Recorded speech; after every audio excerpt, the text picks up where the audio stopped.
I'm going to show you how to work a standing double crochet.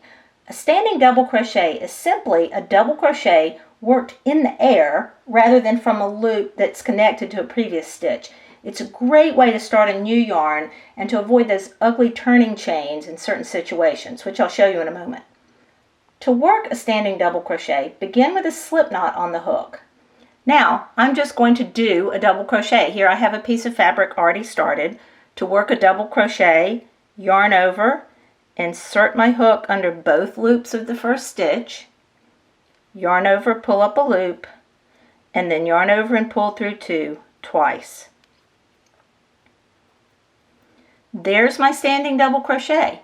I don't have a turning chain. I do have a little bit of a bump right here where the slip knot was, but later on I can go back and unpick that knot and weave in my ends carefully, and I'll have a perfectly tidy standing double crochet.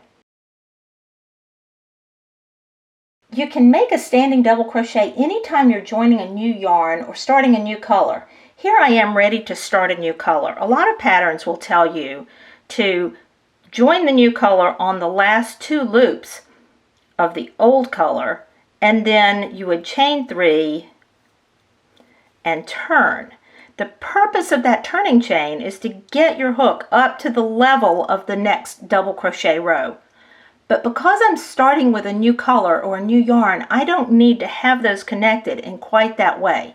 Let me show you what I mean. I will finish off my old color completely and fasten off and turn. Now I'm going to begin with a standing double crochet for the new row. Begin with a slip knot on my hook, and then just yarn over, go in, yarn over and pull up a loop, yarn over and pull through two, yarn over and pull through two.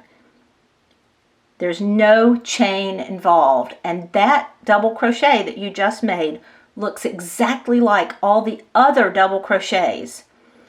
In previous rows, I was working a chain 3, and that doesn't look quite like the double crochets next to it, but a standing double crochet looks exactly like all the other double crochets. A nice tidy stitch.